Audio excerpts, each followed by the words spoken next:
नमस्कार साथियों, स्वागत है आप सभी का आपके अपने ऑनलाइन प्लेटफॉर्म दीपक सर हिस्ट्री पर। तो आज मैं काफ़ी दिनों बाद एक बुक का रिव्यू करने जा रहा हूँ। ये बुक काफ़ी चर्चित बुक है, लगभग सभी मार्केट में ये अभी अवेलेबल हो चुकी होगी।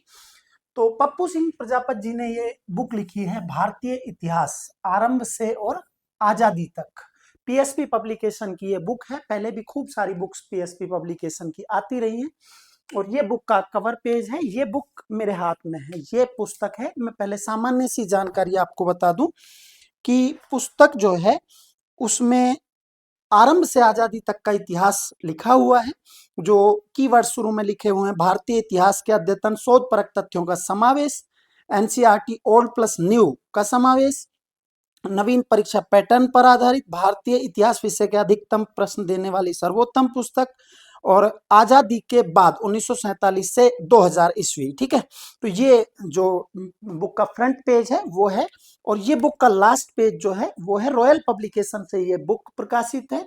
यहाँ पप्पू प्रजापत जी का परिचय और उनकी जो उपलब्धियां हैं वो लिखी हुई हैं, और बुक पे 670 रुपये प्राइस है। मेरे हिसाब से 570-80 के आसपास आपको ये बुक मार्केट में अवेलेबल हो जाएगी, जहां तक मुझे अभी जानकारी है। बाकी जो बुक के अंदर के पेज हैं, यहाँ पे जो पहला बैक पेज है वहां पे इनकी बाकी बुक्स और बाकी कुछ एडवर्टाइज दिए हुए हैं। उसके बाद यहाँ से जो है वो पेज शुरू होता है, वो मैं आपको बोर्ड पर एक्सप्लेन कर दूंगा, यहाँ पर अभी दिखा दूंगा। मैं आपको ये भी बता दूंगा कि ये बुक आपको लेनी चाहिए या नहीं, आपको क्यों लेनी चाहिए और क्यों नहीं लेनी चाहिए। दूसरा, जो ये मेरे व्यक्तिगत विचार होंगे जो मैं पुस्तक को 5-6 दिन में एनालिसिस कर पाया उस आधार पर। ठीक है, आप खरीदें ना खरीदें या आप बुक की तरफ जाएं ना जाएं, ये आपका निजी विचार होगा। मैं आपको सारी ही चीजें जो मैं समझ पाया इतना एनालिसिस में वो आपको बताने जा रहा हूं। तो ये बुक का हम रिव्यू करने वाले हैं, भारत के इतिहास की पीएसपी पब्लिकेशन की ये फर्स्ट एडिशन बुक है, जो कंप्लीट इंडियन हिस्ट्री की बुक है। अदरवाइज प्राचीन भारत, तराइन से पानीपत, मध्यकालीन भारत, मुगल कालीन भारत, आधुनिक भारत की उनकी पुस्तकें पहले भी आती रही हैं। राजस्थान इतिहास कला संस्कृति, राजस्थान इतिहास कला संस्कृति के पीवाईक्यू, भारतीय इतिहास की वस्तुनिष्ठ बुक, तो खूब सारी बुक उनकी आती रही हैं। अब हम देखते हैं, ये पहला पेज है, ये थोड़ा सा ब्लर हो रखा है, बुक मैंने आपको दिखाई दी, उसका पहला पेज है ये, और इस पे लेखक वगैरह के नाम है। ठीक है, ये बुक का जो वो पेज है जो अभी मैंने आपको दिखाया था। अब ये बुक आरंभ से और आजादी तक जो एग्जाम जो है, UGC NET JRF, assistant professor, school lecturer, D triple S B, NVS, KVS, EMRS, TGT, PGT, LTGIC, उन एग्जाम को टारगेट करके ये बुक बनाई गई है। और ये लेखक गणों के नाम लिखे हुए हैं, Pappu Singh Prajapat ji, Kuldeep Phanin, doctor Diwakar Mishra, doctor Shri Ram Nayak sir, Harphool Singh Ghoshalya, Ganga Vishan, B C Jodhpur, Bhim Singh Saini, ये नाम लिए हुए हैं जो लेखकों के नाम है। उसके बाद सहयोगियों के नाम है, और रॉयल पब्लिकेशन जोधपुर से ये बुक प्रकाशित है। ठीक है, ये बुक में कुछ कॉन्टेक्ट नंबर दिए हुए हैं जहां से ये प्रकाशित है, उस वो जानकारी आप यहाँ पर ले सकते हैं इन नंबर्स पे। ठीक है, उसके बाद ये वितरक वगैरह जहां जहां से ये बुक आप सीधा कांटेक्ट कर सकते हैं या सीधा ऑर्डर कर सकते हैं या सीधा जाके ले सकते हैं, वो कुछ डिटेल्स दिए हुए हैं।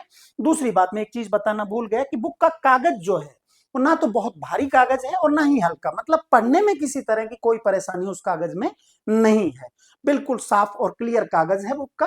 ठीक है, यहां से हमारे काम की थोड़ा सा चीजें स्टार्ट होती हैं। ये जो अनुक्रमणिका दी हुई है उसमें प्राचीन भारत के इतिहास के टोटल जो पेज हैं, टोटल प्राचीन भारत पर जो पेज इन्होंने लिए हैं, तो 325 पेज प्राचीन भारत के हैं।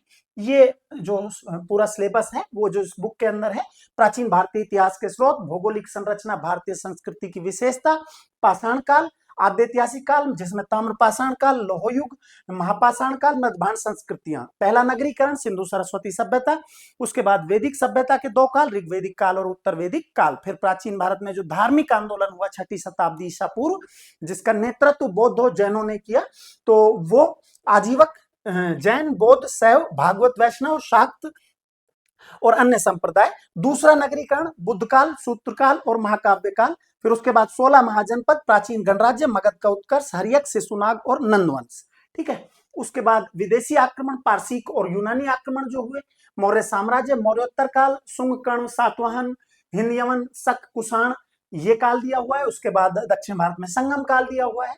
फिर गुप्तों के उदय से पूर्व भारत में विभिन्न लघु राजतंत्र और जनपद जो थे उनके विवरण है। फिर गुप्त साम्राज्य, वाकाटक वंश, गुप्तोत्तर काल जिसमें ओलिकर वंश, मैत्रक वंश, उत्तर गुप्त वंश, मोखरी वंश, गौड़ वंश, हूण आक्रमण जो है वो दिए हुए हैं। उसके बाद वर्धन वंश मतलब हर्ष सम्राट हर्षवर्धन कालीन भारत, ठीक है।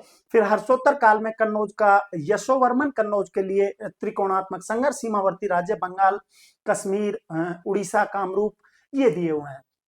पूर्व मध्यकाल दो भागों में दिया हुआ है, ये एक आप देख सकते हैं और एक ये देख सकते हैं। एक तो उत्तर भारत में जो विकेंद्रीकरण हुआ वो, उनमें सारे मत और राजवंश गुर्जर, प्रतिहार, चौहान, चंदेल, कलचुरी, परमार, गढ़वाल और चालुक्य, सोलंकी। फिर उसके बाद भारतीय सामंतवाद एक अच्छा टॉपिक अलग से दिया हुआ है।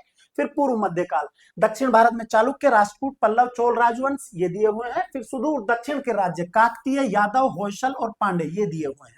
दक्षिण भारत सांस्कृतिक और आर्थिक परिदृश्य, प्राचीन भारत में शिक्षण व्यवस्था अलग से टॉपिक दिया हुआ है। बृहत्तर भारत ये तो निश्चित रूप से अलग होना ही है, क्योंकि ये तो कोई एग्जाम ही नहीं होता जिसमें सब्जेक्ट का एग्जाम हो और ग्रेटर इंडिया से क्वेश्चन ना आए, ठीक है। प्राचीन भारत में विज्ञान और प्रौद्योगिकी, विदेशी यात्रियों के विवरण जिनमें मेगास्नीज, फाइयन, ह्वेनसांग, इत्सिंग, अल्बरूनी और मार्को पोलो।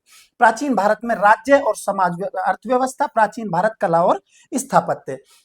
तो ये प्राचीन भारत के का सिलेबस जो है वो दिया हुआ है। टोटल प्राचीन भारत के 325 पेज है।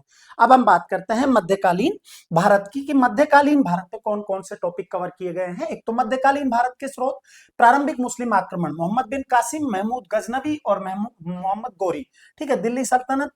फिर प्रारंभिक तुर्क सुल्तान, गुलाम, खिलजी, तुगलक, सैयद और लोधी वंश। सल्तनत काल का प्रशासन, सल्तनत काल का समाज संस्कृति, सूफी आंदोलन, भक्ति आंदोलन, सिख धर्म। मध्यकालीन प्रांतीय राज्य मतलब बहमनी, विजयनगर, कश्मीर, जौनपुर, मालवा, गुजरात, राजपूताना, बंगाल, उड़ीसा और खानदेश। मध्यकालीन प्रांतीय कला, मुगल काल, स्थापना, विस्तार और पतन। दूसरा अफगान राज्य मतलब सूर साम्राज्य, ठीक है। मुगल कालीन प्रशासनिक व्यवस्था ये दी हुई है, सैन्य प्रशासन, मनसबदारी, जागीरदारी व्यवस्था, भू राजस्व व्यवस्था। फिर मुगल कालीन संस्कृति में कला, स्थापत्य, संगीत, शिक्षा, साहित्य। मध्यकालीन आर्थिक व्यवस्था अलग से दी हुई है, ठीक है।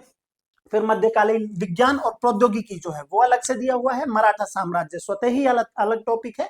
मध्यकालीन विदेश यात्री और उनके यात्रा विवरण ये दिए हुए हैं मध्यकाल में। मतलब मध्यकाल के जो हमें पेज मिलते हैं वो कितने हैं, 229 पेज मध्यकाल के हैं, ठीक है। उसके बाद आधुनिक भारत में उत्तर गुप्त काल दिया हुआ है, नादिर शाह अब्दाली के आक्रमण, पेशवाओं के का मराठा साम्राज्य, यूरोपीय कंपनियों का आगमन, स्वतंत्र राज्यों का उदय, ब्रिटिश नीति, विदेश संबंध ये दिए हुए हैं। ब्रिटिश शासन का आर्थिक और धार्मिक प्रभाव, उनकी नीतियां दी हुई है। पड़ोसी राज्यों के प्रति ब्रिटिश नीति दी हुई है। पुनर्जागरण मतलब समाज और धर्म सुधार आंदोलन दिया हुआ है। ब्रिटिश भारत में शिक्षा का विकास दिया हुआ है। समाचार पत्र दिए हुए हैं। 1857 की क्रांति जो है वो है ब्रिटिश शासन का विरोध, जन आंदोलन और आदिवासी विद्रोह। किसान आंदोलन अलग से है, मजदूर आंदोलन और साम्यवादी आंदोलन। पूंजीपति वर्ग के साथ इनके जो संबंध रहे वो अलग से टॉपिक दिया हुआ है। क्रांतिकारी आंदोलन दिया हुआ है। भारत में राष्ट्रवाद का उदय मतलब कांग्रेस से पहले के संगठन, कांग्रेस की स्थापना, उदारवादी युग, गर्मपंथी युग। फिर राष्ट्रीय आंदोलन जो है उसको डिवाइड किया गया है। राष्ट्रीय आंदोलन में स्वदेशी आंदोलन से खिलाफत तक मतलब 1905 से 1919 तक, बंगाल विभाजन से 1919 तक। फिर जो असहयोग आंदोलन से आजादी तक 1920 से 1947 तक ये पार्ट दिया हुआ है। भारत का संवैधानिक विकास, गवर्नर जनरल वायसराय, उनके महत्वपूर्ण तथ्य दिए हुए हैं। कांग्रेस के अधिवेशन अलग से और उनके महत्वपूर्ण तथ्य। दलित आंदोलन, नारीवादी और राष्ट्रीय आंदोलन में महिलाओं का योगदान, सुभाष चंद्र बोस और आईएनए, ब्रिटिश शासन का प्रभाव, ठीक है, जो परिवर्तन हुए भारतीय सिविल सेवा में, स्थानीय स्वशासन का विकास हुआ, परिवर्तन जो प्रशासनिक परिवर्तन जो हुए, विज्ञान और प्रौद्योगिकी, आधुनिक भारत में सांस्कृतिक गतिविधियां, इतिहास लेखन, साहित्य, कला और स्थापत्य, सांप्रदायिकता का विकास और भारत का विभाजन। आजादी के बाद का जो पार्ट दिया हुआ है, देशी रियासतों का एकीकरण, स्वतंत्रता पश्चात की विभिन्न समस्याएं और संविधान निर्माण। आजादी के बाद का भारत, राजनीतिक, सामाजिक, आर्थिक विकास, विज्ञान और प्रौद्योगिकी। उसके बाद ये परिशिष्ट दिए हुए हैं, बाकी पेजेस जोड़े गए हैं, ठीक है। तो मैं अब आपको कुछ पेजेस दिखा दूं। जैसे प्राचीन भारत का डिस्क्रिप्टिव एक पेज लिया है मैंने, जिसमें प्राचीन भारत के इतिहास के स्रोत, पहला टॉपिक यही है, ठीक है। तो जो स्रोत हैं वो लिए हुए हैं। सबसे पहले पाठ्यात्मक स्रोत, उनमें धार्मिक साहित्य लिया हुआ है। ये पूरे कुछ डिटेल्स पेज हैं जो प्राचीन भारत के हैं, ये आप देख सकते हैं। और आप ये बुक जो है वो उनका पीडीएफ उनके कांटेक्ट नंबर पे या कहीं पे भी कांटेक्ट करके और जो सैंपल पीडीएफ है वो मंगवा सकते हैं। उपनिषद, ठीक है। मुझे जो चीजें बेहतर लगी वो कुछ चीजें मैंने नोटिफाई की हैं। एक तो देखिए, जैसे मौर्य साम्राज्य के पतन के कारण, इस संदर्भ में छोटे मतलब हर टॉपिक के बाद इस तरह उन्होंने छोटे छोटे कॉलम बनाए, ब्लॉक बनाए हुए हैं, और उनमें आपको एक ही जगह ये सीमित शब्दों में लिखा हुआ है। तो आप अच्छे से इनको रिवाइव कर सकते हैं, अच्छे से इनको याद कर सकते हैं।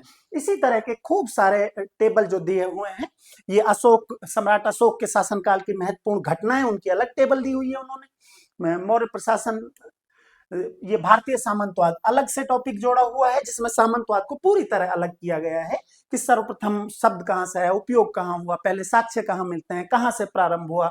तो उस तरह की डिटेल पूरी दी हुई है।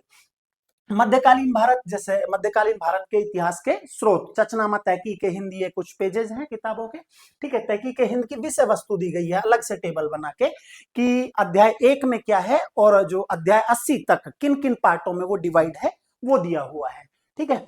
तो फिर जैसे अगर हम संप्रदाय देखें तो ये दिया हुआ है अलग से कि संप्रदाय जो और उनके संस्थापक जो है वो दिए हुए हैं। इस तरह से अलग अलग ब्लॉक दिए हुए हैं ताकि आपको रिवाइज करने में आसानी हो। निसंदेह ये और अच्छे खासे तथ्यों का समावेश उन्होंने किया है। बात सिर्फ इतनी सी है कि आप कितना समय देते हैं और कितना मजबूती से उन तथ्यों को पढ़ पाते हैं, ठीक है। ये अलग अलग से टेबल दी हुई है। जैसे उत्तर मुगल काल पहले डिवाइड किया हुआ है।